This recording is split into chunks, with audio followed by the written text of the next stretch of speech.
Bienvenue à tous dans cette nouvelle émission de l'invité du vendredi. Comme vous le savez, tous les vendredis, je vous invite à partir à la rencontre d'un salarié enfant du Mékong, d'un bénévole, d'un volontaire enfant du Mékong aussi. Et aujourd'hui, je vous présente, pour ceux qui ne le connaissent pas encore, Damien Verny, qui est directeur du service Asie d'enfants du Mékong. Salut Damien. Bonjour, ça va les crapes? Salut, ça va les crapes? Ça va? Ça va très bien. Donc on n'est plus que très peu au siège d'enfants du Mékong, la Hanière. Oui. Mais voilà, on est content d'être là aujourd'hui pour ce nouveau live où on va faire la connaissance de Damien un petit peu plus. Donc Damien, tu travailles au siège d'enfants du Mékong. Absolument. Depuis 2017. Depuis 2017, ouais. Ok. Et alors qu'est-ce qui t'a fait arriver ici chez Enfants du Mékong? Comment tu connais en fait? Alors moi je suis arrivé par la belle voie du volontariat. J'étais volontaire bambou en 2005. Ouais. Envoyé aux Philippines sur l'île de Mindanao dans le sud. Et j'étais en charge de suivre, de coordonner une quinzaine de programmes sur cette magnifique île. D'accord. Voilà, donc l'objectif c'était d'entretenir un lien d'amitié avec nos partenaires locaux, Ouais. de garantir aussi que les fonds allaient au bon endroit, D'accord. c'est-à-dire à leurs filleuls, et pour ça j'allais les rencontrer dans leur famille et c'était toujours passionnant, d'autant plus que j'étais parrain avant de partir et je me suis vraiment rendu compte en allant sur place à quel point le parrainage change une vie. Voilà, d'ailleurs, en repartant, je me suis dit je vais parrainer un nouvel enfant et il y a un petit Alao Lagaolao qui est devenu mon filleul à la fin de cette belle année de bambou. Trop chou. Voilà. Trop bien. Et du coup, ton aventure avec Enfants du Mékong, elle ne s'est pas du tout arrêtée là? Non, du coup, elle ne s'est pas arrêtée. Après avoir repris un peu les études, j'ai été embauché par Enfants du Mékong en 2007, Ouais. à Bangkok cette fois-ci, Okay. et en tant que permanent de l'association. J'avais trois rôles essentiellement. Le premier, c'était de suivre des grands projets que l'association pilote. C'est-à-dire que le parrainage permet à un enfant d'aller à l'école, mais parfois l'école est trop loin, et donc on monte des centres de soutien scolaire, des centres universitaires. Et mon rôle là-bas à Bangkok, le premier en tout cas, c'était de les suivre, d'embaucher le personnel qu'il fallait pour encadrer ça. Voilà. Et puis un deuxième rôle qui était de pousser au suivi, au développement de l'action en Asie. On a ouvert en 2010 la Birmanie, toutes nos actions en Birmanie. C'était passionnant parce que voilà, j'allais rencontrer des personnes qui étaient très intéressées par le parrainage et qui nous ont permis de nous installer, d'aider des enfants pauvres. D'accord, tu étais au cœur de ce projet d'ouverture de Birmanie, ouais, de la Birmanie. Exactement, et puis le troisième rôle est plus un rôle de représentativité, un point de contact pour les... Représentativité, t'es sûr? Ouais, je sais pas, non? Représentation? Ça va, ça passe. Auprès des bambous, notamment qui étaient envoyés là-bas pour des périodes d'un an, Ouais. auprès des partenaires locaux, et puis auprès d'entreprises qui nous soutiennent en Asie et depuis l'Asie, et en Thaïlande, on en a quelques-unes. Voilà. Donc tu allais présenter les volontaires bambous d'Asie à ces partenaires? À ces partenaires locaux, voilà, les former quand il y avait besoin, les soutenir aussi quand c'était nécessaire. Et les accueillir pendant 10 ans du coup? Pendant 10 ans, voilà, Ah. 2007-2017. Ouais. C'est dingue. Donc tu étais avec toute ta famille là-bas? Exactement. Et on était Plongé tous ensemble. dans la vie d'enfants du Mékong en Asie. Ah ça, oui, tout fait partie de la mission. Voilà. C'est dingue.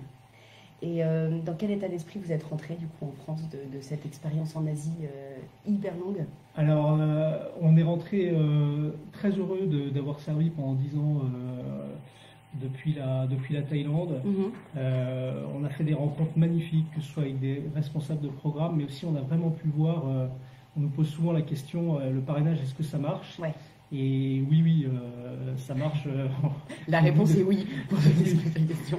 De multiples fois, j'ai en souvenir Kila, ce jeune étudiant cambodgien qui habitait entre quatre tôles et un toit de chaume au nord du Cambodge et à qui un parrain et enfant du Mékong a permis de faire des études d'ingénieur. Aujourd'hui, il gagne plus de 10 fois ce que gagnent ses parents. Il est ingénieur dans la société Schneider Electric, qu'on connaît bien. Et puis, ça ne s'arrête pas là, c'est-à-dire qu'il n'y a pas seulement le salaire. C'est un jeune qui, pendant ses 4 ans à Phnom Penh, dans le centre d'enfants du Mekong, a bénéficié d'une formation intégrale et notamment d'une formation en philosophie, en tout cas des bases. On leur apprend un peu ce que c'est que les vertus, la pratique des vertus et la manière de s'impliquer dans la société. Et ce jeune étudiant, à la fin de son parrainage, il a souhaité devenir philo-assistant, c'est-à-dire à son tour enseigner ce qu'il avait appris et continuer d'étudier la philosophie. J'ai trouvé ça remarquable. Voilà. Puis un autre exemple tout à fait différent qui montre que ça fonctionne aussi, c'est ce programme de Joe Dean à Manille. Joe, c'est un type extraordinaire, un assistant social qui aide des enfants des rues. Il y a 200 à 250 enfants des rues qui viennent tous les samedis. Il m'avait invité, donc on était allé le voir avec quelques bambous. Et il nous avait tout de suite mis à l'œuvre. Il fallait aider à faire prendre des douches aux plus jeunes, ensuite leur donner à manger. Et j'étais impressionné par la quantité de nourriture qu'il donnait à ces petits bonshommes. Certains avaient 4-5 ans, c'était incroyable. Et en fait, il m'avait dit, tu vois, ils ne vont pas en manger le quart, mais ils vont le remporter chez eux pour manger toute la semaine, parce que ces enfants des rues vivent dans des situations atroces. Et tous les samedis, ils étaient là à l'heure, ce qui montre bien que grâce, alors là c'était du parrainage collectif, donc un parrainage qui permet de soutenir son action, des centaines d'enfants venaient chercher de quoi manger et le trouver. Ah ouais, des souvenirs forts qui te restent quand même en tête. Très fort. Et tu as encore ce lien avec l'Asie. Est-ce que tu y vas, toi, oui, du oui, travail? oui. Alors j'ai été rappelé au siège parce que pour continuer de grandir, Enfants du Mekong, c'était réorganisé par pays, avec un développement par pays. Mais on m'a demandé d'en diriger l'ensemble et je trouve ça passionnant. Et voilà, pour continuer d'aller rencontrer nos partenaires, d'aller pousser ce développement, eh bien, j'y vais 3 fois par an à peu près en Asie. Et du coup, c'est ce qui est un peu le carburant pour ensuite pouvoir en parler en France. Bien sûr. Et puis voir comment c'est géré aussi sur place par tous les bénévoles il y a beaucoup de bénévoles qui sont locaux en fait. Exactement. Toi, tu travaillais aussi beaucoup en Thaïlande avec eux? Avec eux, oui. On a un peu plus d'une centaine de bénévoles locaux en Thaïlande, 900 en Asie. Donc ces personnes-là qui ont demandé un jour un soutien en Enfants du Mekong, voilà, tout est basé sur la confiance et sur l'amitié. Et donc on va les rencontrer et c'est ça qui est passionnant. C'est dingue. Et alors du coup, pendant ce confinement, c'est ces personnes-là qui sont restées au plus près de nos familles de filleuls en fait? Oui, absolument. Avec les volontaires bambou notamment? Oui. Qu'est-ce qui s'est passé exactement pendant ce confinement pour nos filleuls et leurs familles? Alors, je dirais que la première chose, c'est que le confinement est arrivé à une période, si tu peux dire, idéale, dans le sens où c'était les vacances scolaires. Ouais. Et du coup, les enfants rentraient chez eux comme d'habitude, sauf qu'avec la grande question de quand repartiront-ils à l'école. Ouais. Tous les pays ne sont pas logés à la même enseigne, mais je dirais que certains pays ont réussi à maintenir, à reprendre l'école en ligne, d'autres en présentiel. Ouais. En tout cas, ils ont tous trouvé des moyens. Nous, pour continuer à étudier un peu comme les enfants en France, en fait. Voilà, exactement. Pour ceux qui n'étaient pas en vacances. Ouais. Exactement. Les responsables de programme, donc ces bénévoles locaux, ont vraiment fait preuve d'un courage extraordinaire parce que malgré le confinement, ils ont continué à distribuer le parrainage pour au moins 95% d'entre eux. Nos volontaires étaient en lien. Je pense qu'ils ont beaucoup apprécié aussi la proximité des bambous malgré le confinement. Donc avec la distanciation, les masques, tout ça. Exactement. Tout se faisait dans les règles. Jamais pas plus de 10 dans des écoles prévues à cet effet. Okay. Voilà, donc ça s'est bien passé. L'argent du parrainage était plus que nécessaire parce que ce confinement a aussi été un désastre économique là-bas. Beaucoup de parents qui sont des chauffeurs de tuk-tuk, de jeepney, tous ces moyens de transport étaient arrêtés. On avait bien sûr des parents qui profitaient qui travaillaient dans le tourisme. Et le tourisme aujourd'hui est très sévèrement impacté. Donc, les boulots journaliers aussi, donc ils ont perdu voilà, le boulot. Exactement. Dans certains pays, une sécheresse est arrivée ces derniers mois, ce qui fait que même les paysans subissent de plein fouet ce double impact. Et donc le parrainage sert principalement à soutenir les familles pendant cette... D'accord. Donc il y avait quoi? C'était plutôt de la nourriture pour leur venir en aide? C'était principalement de la nourriture. C'était aussi le transport pour venir chercher cette nourriture. Ça a été l'achat de quelques masques pour permettre aux enfants qui pouvaient revenir à l'école en présentiel de pouvoir le faire, parce que sans masque on n'y va pas.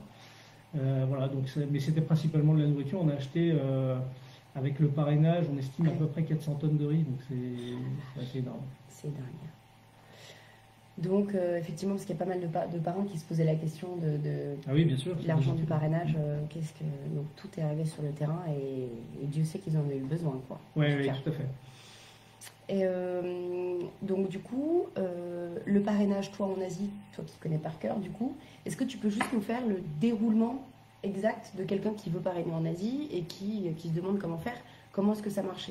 Comment ils sont choisis, les enfants, les familles? Alors, je peux peut-être te prendre l'exemple d'un programme qu'on a ouvert en 2010, ça remonte un peu, mais néanmoins c'est toujours un peu de la même manière, c'est-à-dire que tout part du réseau. Un jour, j'étais à Bangkok, un moine bouddhiste dans sa belle robe safran sonne à la porte et il me dit, voilà, je cherche à parler à quelqu'un d'Enfants du Mékong. J'ai entendu parler de cette association par mon frère qui est aussi moine dans un congrès interreligieux de Chiang Mai. Et en fait, il avait rencontré quelqu'un du réseau qui lui avait parlé de cette association. Et ce moine bouddhiste, vénérable Panapoga, est originaire du lac Inle, au sud du lac Inle. Et il me dit, voilà, le pays commence à s'ouvrir, ce que vous allez découvrir va sans doute vous choquer, mais nous avons besoin de beaucoup d'aide en Birmanie pour soutenir des enfants et leur permettre d'aller à l'école. Donc très bien, le contact était fait. J'ai appelé Thibaut, qui était le volontaire à l'époque basé au Nord Thaïlande et qui couvrait aussi la zone Birmanie, qui était toute petite pour nous. Et Thibaut est allé rapidement rencontrer le moine dans son village, enfin dans le village d'à côté, parce que son village était fermé encore aux touristes. Et le moine a pu lui présenter plus en détail le problème, le profil des familles, etc. En fait, quand tu me poses la question de est-ce que c'est nous qui choisissons les familles, non, en fait, ce sont ceux qui connaissent les familles qui nous les recommandent. Et là, c'est ce moine qui nous a dit, voilà, moi j'ai 40 familles, il faut les aider. Alors, on avait vu à l'époque qu'un parrainage pouvait permettre d'aider 2-3 familles. Et c'est comme ça que ça a commencé. Thibaut a rempli sa belle fiche, toutes les belles fiches filleules, nous les a envoyées. Des centaines voilà. avec parrainage. Exactement. Trop bien. Donc c'est vraiment le besoin du terrain qui remonte. Toujours. Et justement, en parlant de besoin du terrain, et pour conclure un peu, quels sont les gros besoins là en Asie en termes de parrainage? Alors en termes de parrainage, aujourd'hui on est très appelé, on continue d'être très appelé en Birmanie. Voilà, ce pays continue d'être en plein développement et on a des partenaires locaux, des bénévoles vraiment solides, notamment dans l'État Chin et l'État Kachin qui vit un conflit interne assez incroyable. Donc en Birmanie et puis aussi au Cambodge, on est très appelé, notamment dans le nord du pays, avec des équipes sociales qui assurent un suivi incroyable auprès des familles, permettent d'anticiper quand un enfant n'est plus très motivé ou que sa famille ne l'est plus non plus. C'est un des problèmes majeurs qu'on a en ce moment, c'est le décrochage scolaire, parce que le confinement, je dirais, n'aide pas les enfants à retourner à l'école. Et donc, c'est le gros travail de nos responsables de programme, nos bénévoles locaux et nos staffs, de les convaincre qu'un enfant à l'école, c'est important. Exactement. D'où aussi l'importance de la relation épistolaire avec le parent, qui peut un peu le booster Alors ça, à travers exactement. Ça, c'est sûr que la correspondance... c'est un travail, un enjeu de chaque jour. Moi, j'ai vraiment vu sur le terrain à quel point il est difficile à un filleul, c'est sûr, d'écrire une lettre. C'est le peuple de tradition orale et on leur apprend. Et j'ai souvenir d'un filleul qui me disait, moi, mon parrain, il m'a envoyé des lettres à trous pour que je lui dise un peu ce que je vivais quand j'étais petit. Et puis petit à petit, les trous se sont espacés et il m'a vraiment appris à lui écrire, quoi. Donc, et ça, c'est super. Et puis c'est vrai qu'un parrain qui écrit à son filleul, c'est un encouragement extraordinaire. Et un vrai cadeau aussi pour eux sur le terrain quand ils ont besoin. Bon, bah merci pour ce beau témoignage. Merci de nous avoir partagé toutes ces belles anecdotes. On s'est un peu plongé en Asie là, ça fait du bien. Bonnes vacances à ceux qui en ont, qui ont la chance d'en avoir. Et puis, on se retrouve à la rentrée pour des nouvelles présentations de salariés, bénévoles, volontaires de chez Enfants du Mékong. Très bonne journée à tous et puis à très très bientôt. Et merci beaucoup Damien. Je vous en prie. Salut les gars.